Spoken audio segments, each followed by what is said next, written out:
Should you keep track of and count your NoFap streak? Or is that kind of a stupid thing to do and you'd be better off not counting your streak? Well, the answer is yes, but also no. In this video, we'll look at the pros and cons of counting your NoFap streak. I'll give you my recommendation of the right way to do it to help you succeed. And in the end, I'm going to tell you the one tweak you can make that makes a huge difference. For lots of guys, this is the difference between constant failure and success with NoFap. So make sure you stick around to the end. Let's get into it.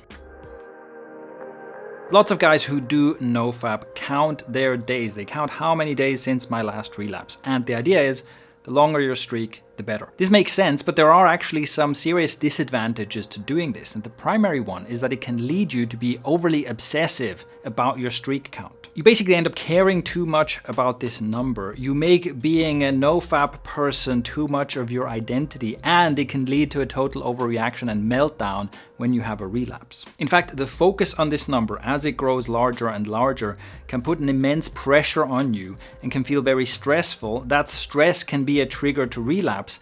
And then when you see that big number go back to zero, it feels like a huge setback. It feels like all your progress is lost and you're starting from square one. And ironically, this can lead you into an extreme porn binge because, hey, if all your progress is lost anyway, might as well make the best of it, right? Not only is this unhealthy, it's also wrong because the truth is that you don't lose all of your progress because of a relapse. Yes, of course, it is bad for you. And in order to heal your brain from porn addiction, you should avoid relapsing at all costs. But it's not a total reset. It's kind of like going to the gym. If you go to the gym every day for 30 days, let's say, and then you skip gym once, you don't lose all of your gains all at once. You could even say that skipping gym once doesn't make much of a difference at all, but that's exactly where the danger lies, because it opens the door to skipping again and again and again, and before you know it, you haven't been to the gym for several weeks, and now you have lost all of your gains. So the single instance of relapsing itself doesn't do that much harm, but the issue is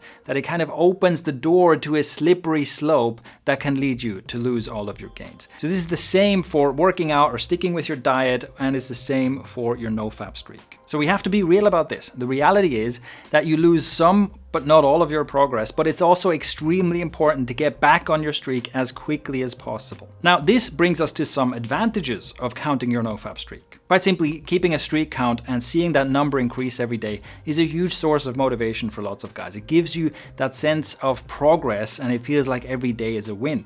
And it can help you keep going for longer than if you weren't counting your streak. And in some cases, that fear of breaking your streak, not wanting to see that number go back to zero, is exactly the push you need to avoid a relapse.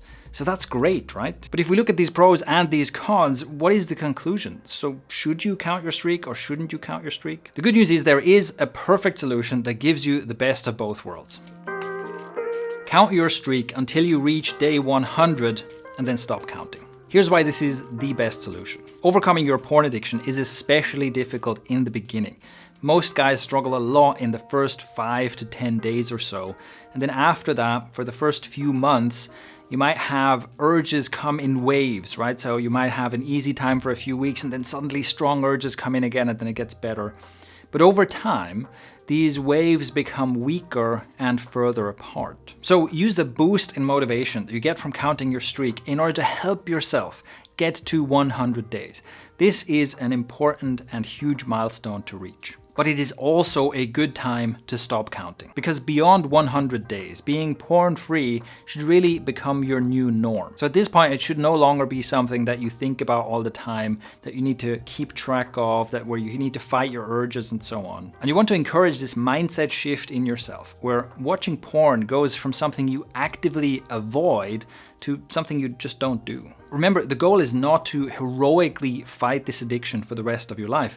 The goal is to just lose interest in it completely. And this is possible if you use the right techniques and you actually address the underlying issues that made you a porn addict in the first place. And this, if you're new here, is exactly what Quit by Healing is about. If you want to know more about how this inner healing process works and how you can do it, check out this podcast episode. And also check out the first link in the description. You can join the Quit by Healing program where I lay out my whole system step by step for you. And you can also join the Quit by Healing Discord community where I share some of my best tips and strategies completely for free. Plus, you can get accountability from myself and other helpful community members. So check out the first link in the description.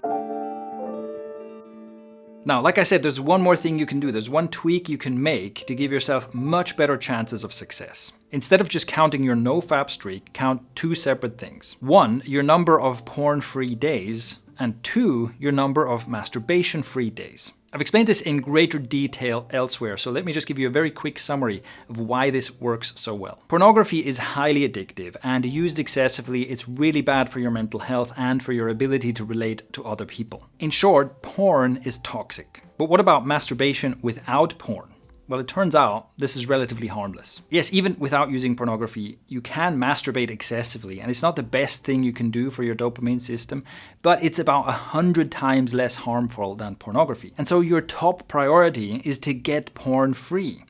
Get rid of the thing that's 100 times more harmful first before you worry about the other thing. Having said that, it's perfectly fine to quit both porn and masturbation at the same time if that's what you want to do. But if you get really strong urges that you can't cope with, it is much better to relapse by just masturbating without pornography than to relapse with pornography. And funnily enough, many guys who try NoFap do the exact opposite of this. They convince themselves that if they just look just a little bit and they don't masturbate, or they edge but don't finish, that it's fine and it doesn't count. But in reality, porn is more harmful than masturbation, and edging is worse for you than finishing. So lots of guys are making the worst possible choices here, all in service of trying to keep that NoFap streak going, and because their Addict-Self has convinced them, oh, it doesn't count if you do it like this. The easiest fix for this is to simply count your porn-free days separately from your masturbation-free days and prioritize getting that porn-free counter to day 100. And just to be extra clear about this, if you view anything pornographic, that resets your porn-free days to 0. It doesn't matter if you look at it for a long time or a short time. It doesn't matter if you touch yourself to it or not. And if you masturbate, that sets your masturbation-free days back to 0.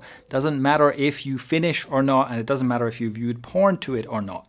And again, just to be extra clear, because I know that your Addict-Self is looking for every possible loophole, if you masturbate and you view porn at the same time, it sets both of your counters to 0.